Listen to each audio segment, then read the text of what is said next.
Have there been times? You should have asked how many times. How many times? Thursday. I can tell you, the day before yesterday, it seemed like every meeting, I thought it was going to go one way, it didn't.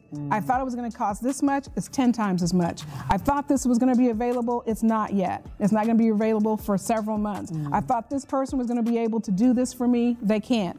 It's like bam, bam, bam, bam, the wind blowing against my face, people kicking me on the ground.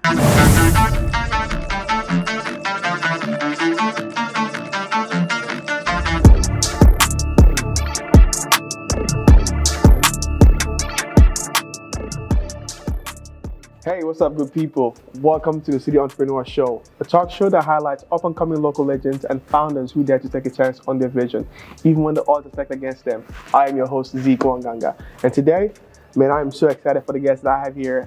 She is a Kansas City serial entrepreneur, famous in all kinds. My guest today has been featured on Kansas City Business Journal, Startlet News, KC SourceLink, among many other platforms that has featured her story. She is the CEO of Diversity Telehealth, a Pipeline Entrepreneur Fellow, a Social Venture Studio alumni. Please welcome the founder of ComeOnNow, Dr. Shelly Cooper. How are you doing, Dr. Shelly? I'm doing great. Thanks for having me. Welcome to the show. Thank you. Welcome, welcome. Good to be here. How are you doing today? I'm doing great, doing great. Thanks for having me. Welcome to the show. It's such an exciting time because I know I've been seeing you around, seeing your story, and I'm like, when do I get the honor of having you on the show? So it's such an honor to have you here today. So for those who do not know your story, just give us a little background. Where did it all start? Where did your story all start being an entrepreneur? Where did it all start? Well, I've always wanted to be an entrepreneur. I think it started when I was much younger. Middle school, I used to have little projects that I'd sell, little crocheted purses I'd sell to my friends and things through college. But it was only after I earned my doctorate in instructional technology and distance education and really studied the field of telemedicine that I decided to start the Diversity Telehealth company. So for you, you started at an early age. What inspired you to say, I could be, what was the first entrepreneur you saw and you said, I could do that, that could actually be me? What was that moment for you? Well, this is probably before your time. Do you remember Sanford and Son when he had his own junkyard business? That's Probably not. much Probably earlier. not. See, now you're going to Google it. Google Sanford and Son. People are going to Google it now. All our audience, Google That's right. Sanford and Son, and there was the Jeffersons, and all of those young, well, they're not young, but those entrepreneurs who had their own business, had their own vision. One had a junkyard, one had a dry cleaner business, but they worked for themselves.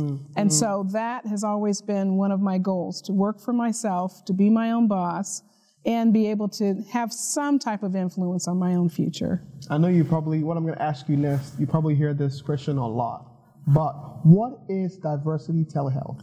Diversity Telehealth is a consulting company that provides custom telehealth solutions for schools, for clinics, and it helps bring telehealth into underserved areas, working with underrepresented populations. Now, why? Because I know that your Diversity Telehealth is the main company that is now where ComeOnNow is under. So that's not exactly true. Give us the information. Okay. Initially, ComeOnNow was part of Diversity Telehealth, and ComeOnNow is a software platform that replaces no-show and late cancellation medical appointments with telehealth visits. It was initially under Diversity Telehealth LLC. But it had been receiving so much interest from investors, and I'd always been told that it's very difficult to get investors to invest in an LLC. So I broke it apart, and now ComeOnNow is a Delaware C corporation, strictly on its own. And so we have two separate companies, ComeOnNow Inc. and Diversity Telehealth LLC. Wow, okay. So get me on the know. Why did you start ComeOnNow? What is the reason behind it? What is the why behind that company? Well, as I mentioned, Diversity Telehealth is a telehealth consulting company. We work with clinics and hospitals and schools. And so I'd been working with one of the larger federally qualified health centers here in Kansas City. They were having a lot of difficulty with their no-show problem when a patient has an appointment and doesn't show up. And then that results in discontinuity of care for patient, lost revenue for the provider, and lower quality measures for that clinic. They were having some difficulties with that. At the same time, I just graduated with my doctorate, and my major area of study was telehealth, the ability to see a physician and receive medical care without leaving the home, using HIPAA-compliant technologies. So those two ideas were in place. And then the day before Valentine's Day, my father passed away in his sleep. I didn't hear that. It was tragic. It was very sudden. And so we found out in looking through his records that he had doctor's appointments scheduled, but just a few days after he passed away, so he didn't make it. Wow. So thinking he had chronic diseases, he was medically fragile, he needed to see a doctor sooner than he can get in to see one, and clinics were having problems with no-shows, and telehealth was available. So I decided to combine all of those ideas and make it so that when there is a no-show, then there's an opportunity to contact a group of patients who've been placed in a wait-listed queue and let them know, hey, there's been a no-show. Would you like to have a telehealth visit in the meantime? Yeah. So that's how the ComeOnNow platform came into being. Wow, what just an inspiring story. See, when I heard the ComeOnNow story, I was just electrified, like inspired by, the use of it, and anyone who I've talked about, like, what this actually exists. Because I know, like, when you have a doctor's appointment, you can cancel and not even show up, and that doctor's like, he's doing nothing. Right. But because he doesn't have like anyone scheduled for the next week, he's not going to do anything with that time. So this is like a really important platform. It is, and we were constantly using workarounds. Okay. Sometimes when doctors have openings in their schedule, the front office might call around. Mrs. Smith, can you come in? Mr. Jones, can you come in? By the time those calls have taken place, the time has been eaten up for that appointment. And then these workers, these employees in doctors' offices are better served doing other things. So I compare it to someone walking around asking people who have a car, can you take me to the airport? Can you take me to the airport? Or you can use Uber or Lyft. Asking people in the neighborhood, do you have a spare room I can rent? Going door to door, or you can go Airbnb or Vrbo or any of those others. So it's automating the process, making it more efficient. In this case, we're not going to the airport, we're not renting a room, we're saving lives by bringing health care to people who wouldn't ordinarily have that opportunity. Wow. I want to ask you this. How close were you to your dad? Like, what does he mean to you in your life before that happened? I was the youngest daughter, so there were 6 kids. We used to call ourselves a brownie bunch, kind of like the Brady Bunch, 3 boys and 3 girls. And so I was the baby girl. Wow. So people might have thought I was spoiled. I don't agree. Yeah. But I think especially when I got older and I saw what it was like to be a parent and provide for your kids and do things that you wouldn't ordinarily do for anybody else. You'd run out into a traffic, or you'd take a bullet, those type of things.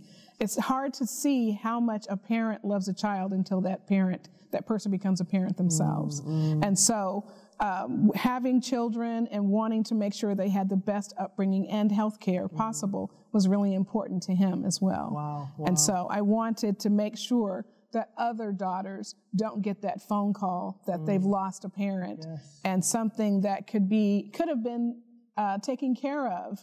I don't know that for sure. The coroner said that he was dehydrated and anemic. And so adding those on to medically fragile situations with chronic disease patients can cause death.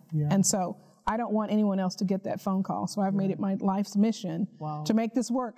Some days are better than other days, but that's the mission, that's the goal. And we will dive into that too. But I want to say this. I didn't know that we have something in common, but we're 6 siblings too, and I'm the last kid too. Oh, really? So we got that in common. I don't want any match. I'm like, the last kid, we got it going on. No, I'm the youngest girl. I do have a baby brother. So you're the youngest girl. I'm the youngest boy. So yeah. So that works. Yeah. What does this Swope Health location mean to you and ComeOnNow platform? Well, this is a central location for Swope Health Services. Okay. I believe they have 9 locations total. One of the locations at Excelsior Springs Early Child Development Center is where the ComeOnNow platform is being piloted. Okay. So currently there are about 250, closer to 300 patients being serviced by the ComeOnNow platform. It allows them to schedule appointments for dental, vision, immunizations, lead screenings, all of those types of things. Oh, look, we have Thurston. Come in. Yes, you're coming in. How you doing? This is Thurston. Zeke, how you doing? Doing pretty good. And he is the Director of IT, is that correct? Chief Information Officer. Chief Information Officer for Swope Health. Oh, wow, okay. And so he is the one that decides the fate of the ComeOnNow platform as it's being coordinated with eClinicalWorks. Okay. So what do you think is holding the ComeOnNow platform from expanding? This young lady here. Yeah, me. It's the API. That's what we really need. We need to get that API connected. And the expense for that is really the major hurdle. There are quite a few people here at Swope that are making it happen. But without that API connection, it's going to be really difficult to make that a success. Okay. So talk to us about this API. What is the challenge with that? It's an integration system that allows the software ComeOnNow to connect to the electronic health record eClinicalWorks. It will allow the scheduling to be in real time so that when there is a no-show, it will allow the patients to receive a notification that there is an opening on the schedule, and that opening can be filled immediately. When that connection takes place, we will be connected to the eClinicalWorks scheduling module, and that schedule will allow that to open up, replace that older scheduled appointment, and create a new appointment. So what is holding this API coming forward? What is the challenge? Why don't you have it? It costs money. And as a startup, we don't have $75,000 to $100,000, and that's what that API costs. We've gotten several estimates, and those estimates are what are keeping us from creating the API connection that we need with eClinicalWorks. And this will expand it to adults and expand it to different locations. Right now, you only have this location. I'm in one location, and that one location is where this pilot's taking place. Once that API is available, we'll be able to connect nationwide, which will open up hundreds of thousands of patients to the flexibility of being able to, in real time, on demand, connect to a doctor when there is a no-show. So not only will it work with eClinicalWorks, but that API will allow us to connect to every electronic health record available. So talk to me about, because you say you had an LLC before you had the ComeOnNow app. What was the difference from going from an LLC to having a corp company? Okay, with an LLC, those revenues and expenses are under your personal income taxes. With a C Corp, it's its own entity. So it's a whole different thing. My undergrad is in business. I thought I was paying attention in some of those classes. Apparently I wasn't. Because when I went to file for that C Corp, it is a big deal. I have a cap table, and so I have just about 3 others on my cap table that I still have 95% ownership of the company. But there are a few sweat equity investors, so advisors and such. And so it's a lot more paperwork. The tax situation is a lot more complicated, so now I have a bookkeeper. I don't try to do it myself. I also have a 501c3. I don't know if I told you about that. No. A 501c3 called Diversity Telehealth Community Network. With that, I raise money to give telehealth services to underserved families, homeless folks, people who are having a difficult time. So I'm able to get them services through Teledoc, so they can use their phone to contact a doctor at any time. So I make that available to certain other folks as well. So you are busy. I'm busy. I was really busy. Speaking to someone earlier today, asked me how busy I'm at. I work 25 out of 24 hours a day. Wow. That's how busy it is. That's how busy you're like it is. an ATM, 24 hours a day. Yeah, but not as much money. Okay. Yet. There, though. Yeah, we're getting there. Yeah. So tell me this, because I know that being an entrepreneur, it's not always easy. But what is that like owning a company in Kansas City for you? It's been great. It's hard to believe it's been over 10 years. I was mentioning to someone I started Diversity Telehealth in 2012, and it's 2023. And so I'm like, okay, your shoulders are down and you're working so hard, time's flying by.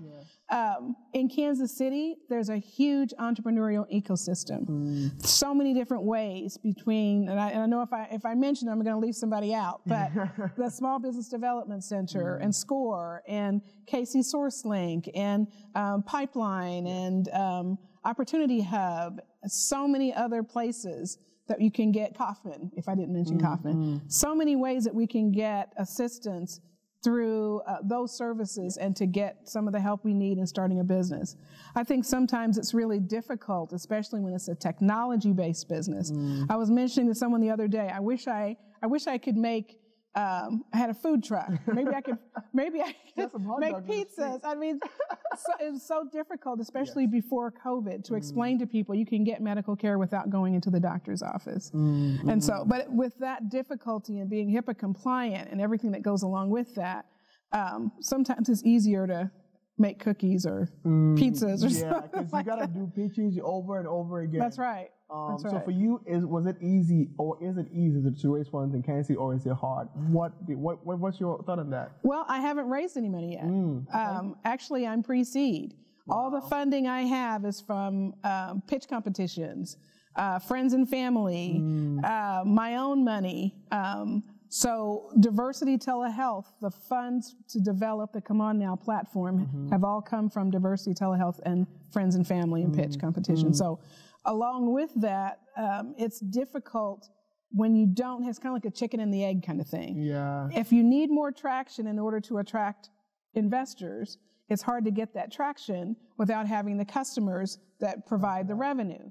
Sometimes the customers aren't ready to give you that revenue until you have a certain level of product. It's difficult to create that level of product without the investment from the investors. So you see what I'm saying? It's back and forth. Right. So what I'm doing right now, I've got a pilot going that's revenue generating. It's a value proposition similar to what the ComeOnNow platform offers, but we have to be able to pivot. It's not 100% of what I want it to be right now, but it's revenue generating and it's getting kids in to see their doctors sooner.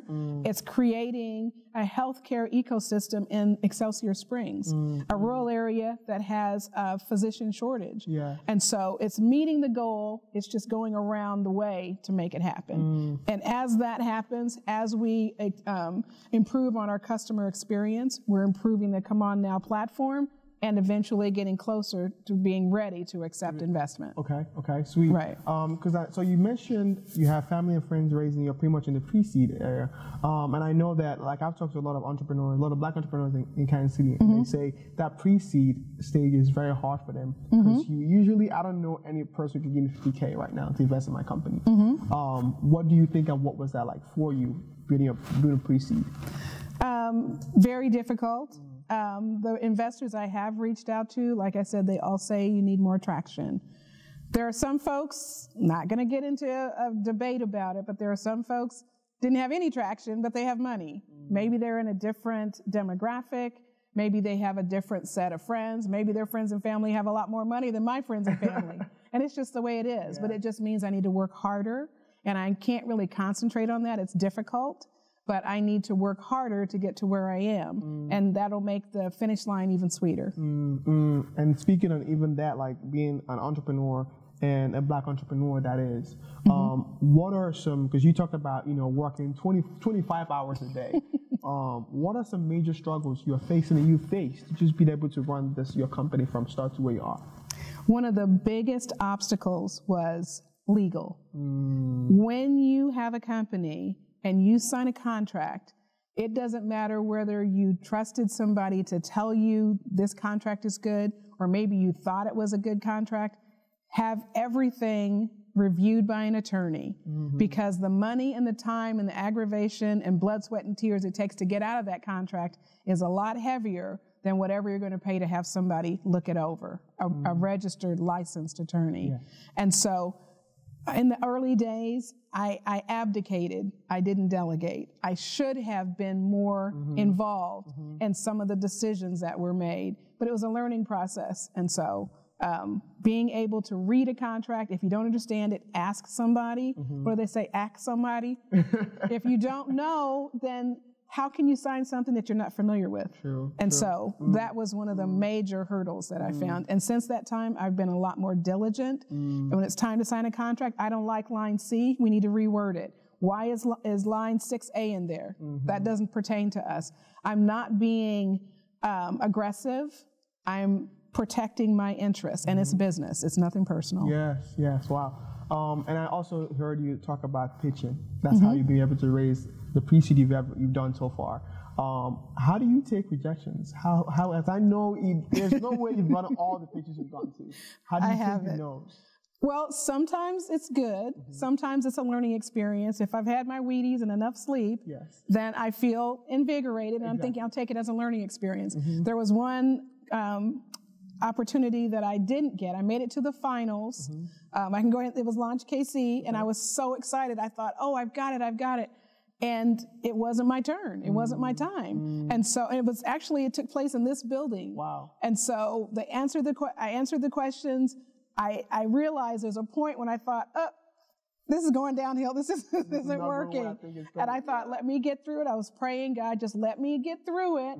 I don't want to boo-hoo in front of these people. I want to look professional. And then I went around the corner and cried my eyes out. Wow. I mean, sobbed like they do in the old movies. Cried. And I thought, it just wasn't my time. It's hard to take, but I also needed to get better at the Q&A part. Yes. The pitch is one part, but once the Q&A takes place, you have to be able to defend everything that your company represents. So that was 1 week. The next week, I went alt cap. And so I'm trying, and each time I fail or each time I have a struggle or a hurdle, to use that to push me higher and make me stronger for the next time. Because the cavalry is not on the other side of the hill. Nobody's going to come and save you. If you can't get your own stuff together, nobody is going to do it for you. Gonna come through. Yeah. That's right. So I know I mentioned you are a Pipeline Fellow. You are a Social Venture Studio alumni. Right. In specific, what have those, entrepreneurship ecosystem done for you in helping you get to where you are today? Well, it goes back to you don't know what you don't know, and you don't know who you don't know. And it used to be it's not what you know, it's who you know. It's not only who you know, but who knows you. Because there are some people, I know them, but I can't call them and ask them, what should I do in this situation? How would you recommend that I handle this endeavor? So the networking is so important in relationships. And I've learned too, oh my goodness, I've gone through 5,000 business cards, going to every function. My name's Dr. Cooper. My name's Dr. Cooper. And they're looking at me like, I don't care. But when you have a conversation with someone and you show them that you care about them, it's not about what you can give me, but also what can I do for you? As my network expands, I need to reach back and let other people benefit from what I know and who I've known and what I've done. Because if we don't reach back and help other people, we're sitting here with all the goods ourselves. We're not going to live forever. True. So, I mean, I can definitely speak on that because I feel like a lot of people feel like networking is transactional thing. It's not transactional. It's more of a relationship. Just because you meet me today, I'm not going to invest your business the same day. Right. But if I have you in my ear every single time, now I know I have ComeOnNow Health. I know who I can call when I need to schedule something in. Right. But if you keep giving cards, I don't even give people cards. I let you ask me for a card before I give you a card. If I go to a meeting and someone gives me a card, I'm like, trying to sell me something. I'm not here to buy anything. I'm just here to meet you as a person, like be authentic. Because you can see right through that. Because you just want to say something, it's to say something. So I always tell people, like, be authentic, like, be original. Like, you really want to be interested in person before you ask for anything. That's right. And if you need to ask, they'll give it to you. That's true. That's true. So, I mean, I think that's the unique. Also, KC is a very small city. It is. So you never want to mess up. So I want to ask you this. What are some challenges or some rejections you face, not because of your intelligence, not because of how hard you work, but you think it's not because of you weren't qualified for it? How have you been able to go through those situations? Those are hard. And when I think I've done my homework and I am the best person for that possible contract or position or whatever it might be, and it slips through my fingers, it's hard for me not to take it in a way that it wasn't intended. Or maybe there are some people who don't have your best interest in heart. Or maybe there are some people who would rather see your opponent or a competitor get what really should be yours. I think the only way I get through that is through prayer and meditation, because I often say, I don't want to go to jail. I don't want to hurt anybody. That goes against the whole idea of what I'm doing. But sometimes it's so hard not to take it personally. It really is. And I have to try to think, okay, I didn't get this one. Maybe I'll get the next one. If I don't get that one, maybe I'll get the one after that. And then I go back and I reread my notes and I call my best friends and all of that. And we try to work it through. But it is hard. It's very hard. Yeah. Even on that, I want to ask you this, because you spoke about meditating. As an entrepreneur, you have a C Corp, you have an LLC. I know you definitely get stressed. You don't get burnout. How do you deal with burnout? How do you get yourself in center to be? You have kids, right? I have kids and grandkids. You have kids and grandkids. That's How do you be a grandma, or and also be a business owner, and also show up for yourself as a person? How do you do that?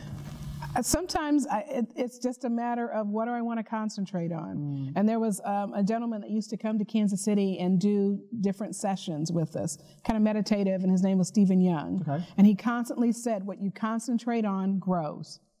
So if I constantly think about the opportunity that I missed, or the thing I didn't get, or the side eye that somebody gave me just before they shook hands with another person before they shook hands with me, I could spend all day concentrating on that. Wow. Or sometimes I'll say, how much time did I think about my daughters and my son today? How much time did I think about my husband today? And then once I get in that, and I'm thinking, I've been thinking about these other people who could give less than a care about me. I'm giving them my time and attention, and that's growing, and I don't want that to grow. Wow. I would rather concentrate on my family, my friends, and people that really care about me, and the people that I'm trying to help, the companies that I'm trying to get. I'm trying to put that positive energy out there. I'm not saying I do it all the time, because that would be a lie. What I'm saying is when I catch myself doing it, I try to bring myself back. Yes. And that's a long trip sometimes, I'm telling you. Wow. I know. Sometimes I'm at the edge. I'm like, it's about to, if it's about to go down. Oh, yeah. They get to the point where you go to the wall and be like, you know what, let's reset. That's right. Let's calm down. That's right. Cool. Yeah, I definitely feel on that. I want to ask you this, though, because I know as entrepreneurs, we don't always get what we want. We don't always get it when we want it. There's always times when you even talking about it where you like, some days are good, some days are bad. Have there been times when you want to quit? And how are you able to pivot from those times? Have there been times? You should have asked how many times. How many times? Thursday. I can tell you. The day before yesterday, it seemed like every meeting, I thought it was going to go one way, it didn't. I thought it was going to cost this much, it's 10 times as much. I thought this was going to be available, it's not yet. It's not going to be available for several months. I thought this person was going to be able to do this for me, they can't. It's like bam, bam, bam, bam, the wind blowing against my face, people kicking me on the ground. And then the next day, it was a new day, the sun was shining, and I thought I'd get another chance. I get another chance. And when I used to teach years ago, and I loved teaching, there would be some really difficult days, but the first day of school was always the best day. And I would greet my students and say, Happy New Year, because it is a Happy New Year, get a new beginning. Exactly. As entrepreneurs, we can't hold on to all that stuff from before. Sometimes we have to really push ourselves to see the bright part, to see the bright light. And so, and it's not a train coming toward you. It's a bright light, as in a more positive day, a more positive experience. But I tell you, Thursday, I would not have been as happy-go-lucky as I am today. Thursday was peaks and valleys, peaks and valleys. Yeah. I mean, I feel you for sure. I have those days where I'm like, could things go any wrong? And you don't want to ask that, because then it will. It will. It definitely will. It definitely will. The next second, you're like, golly. But let me give you this. So you have 30 seconds. Give me your elevator pitch. You have 30 seconds, and investors watching. What do you tell them? Hello, my name is Dr. Shelly Cooper, and I'm CEO of Diversity Telehealth. I'm also CEO of ComeOnNow. ComeOnNow replaces no-show and late cancellation medical appointments with billable telehealth visits. It improves continuity of care for patients, it recoups revenue for providers, and improves the quality measures for the clinic. I'd really appreciate more time to explain how we can improve the revenue for your clinic and save lives. Wow. Where's the mic drop? Let's drop that mic real quick. That was beautiful, by the way. Oh, thanks. That was incredible. Why should people care about ComeOnNow, and why should investors invest? Investors can invest because they'll get their money back and then some. Clinics should invest in ComeOnNow because right now they're leaving money on the table. For every no-show per physician, they're losing about $12,500 a month. Wow. The average no-show rate is 25%, up to 40% for primary care. So that means all those holes in the schedules, money they're not getting, patients they're not seeing, quality measures they're not meeting. So if you could, just by adding the ComeOnNow platform, increase your revenue, you're not doing anything that you haven't already done, but you're increasing your revenue, you're saving more lives, you're making your clinic much more popular, much more profitable. Yeah. Why wouldn't you do that? Where's my wallet? And we take credit cards, we take ACH. Where's my wallet? I can't find my wallet. I gotta put money on this. But I'm so excited that you came on the show. Let me ask you one more question before you go. I got so many questions. I'm just curious. I want to learn. Yeah. What is one piece of advice you want to give to an entrepreneur, upcoming entrepreneur who is going through it, that you've learned, you want to give them this, they should hold this strong to their heart? My Aunt Gloria used to say, document, document, document. I'm like, what is that? Every major flub up is because I didn't write it down. I thought I heard something, but it wasn't what I thought. The pricing from Thursday, I thought I heard one, it was actually something else. Read. You thought you read it, you thought you knew it, underline it, highlight it, make notes in the corner because you didn't read it all and you didn't read it the way you should have. Yeah. Once you read something, you have it in your head. But once you've done it, it's an experience that's in your heart. Wow. And if you don't have that down in your bones, and this is your company, and this is what you wake up doing every day, you go to bed doing it at night, your mouth is moving in your sleep because you're thinking about it. If you're not that tuned in to what you're doing, the slightest little thing is going to throw you off. Wow. I mean, it's funny enough that you said your mouth is moving when you're sleeping. Oh, yeah. Because the other day I was driving, I was just talking to myself. I'm like, why am I was really talking about this show while I was driving. I'm like, hopefully my wife is not listening to me right now. Because I'm like, why am I so weird? But that is true. You got to be so dialed into whatever it is that every day is your life. You literally are thinking of the next thing to do to make it better. But anyways, thank you, Dr. Shelly. Thank you. I'm so honored to have you on the show today. This is fun. This was an incredible episode. It's just exploded with information. And so how can people contact you? If they want to reach out to you, your company, how can they get a hold of you? If they're interested in consulting, it's scooper@diversitytelehealth.com. Okay. If they're interested in the software platform ComeOnNow, it's info@ComeOnNow.io. My phone number is 913-710-3818. Sweet. Well, thank you for being on the show. This has been an incredible episode. And for those of you who are watching at home, you know what to do. Click the like button, click the subscribe button, and see the entrepreneur. You know what to do. We out here. Remember, stay fired up. Don't give up, because better is coming. So see you guys in the next episode. Bye-bye for now. To see how our city's entrepreneurs do what they do, tune in to City Entrepreneur on YouTube, Spotify, Apple Podcasts, or wherever you get your podcasts. Episodes drop every Thursday.